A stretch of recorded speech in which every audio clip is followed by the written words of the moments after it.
Tata group లో కీలక పరిణామం చోటు చేసుకోనుంది. దిగ్గజ వాహన తయారీ సంస్థ టాటా మోటార్స్ తన వ్యాపారాన్ని 2 కంపెనీలుగా విభజించే డీమర్జర్ ప్లాన్ 2024 మార్చిలోనే ప్రకటించిన సంగతి తెలిసిందే.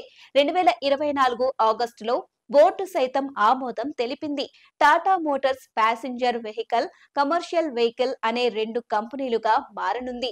ఈ ప్రక్రియ ఎప్పటి వరకు పూర్తవుతోందనే అంశంపై Tata Sons Tata Motors chairman N Chandrasekaran మాట్లాడారు.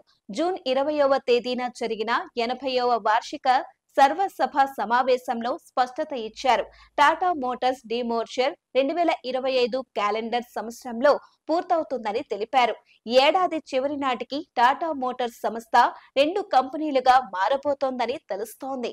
మార్చి 31, 2025తో ముగిసిన ఆర్థిక సంవత్సరంలో commercial vehicles, passengers and electric vehicles JLR వ్యాపారాల విజయాలు, సహకారాలను చైర్మన్ ఎన్ చంద్రశేఖరన్ ప్రస్తావించారు. కమర్షియల్ వెహికల్స్ వ్యాపారం ప్రతిపాదిత విభజన ఈ క్యాలెండర్ సంవత్సరంలో పూర్తవుతుందని, ఈ 3 వ్యాపారాలు ముందుకు సాగుతాయని ఆయన పేర్కొన్నారు.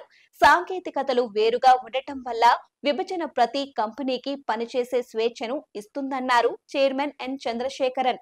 కమర్షియల్ వెహికల్ వ్యాపారం అభివృద్ధి చెందే విధానం, ప్యాసింజర్ వెహికల్ వ్యాపారం అభివృద్ధి చెందే విధానం చాలా భిన్నంగా ఉంటాయన్నారు. గత 4 నుంచి 5 సంవత్సరాలుగా ఈ 3 యూనిట్లు ఆర్థికంగా బలంగా ఉన్నాయని, బలమైన బ్యాలెన్స్ షీట్ కలిగి ఉన్నాయని గుర్తు చేశారు.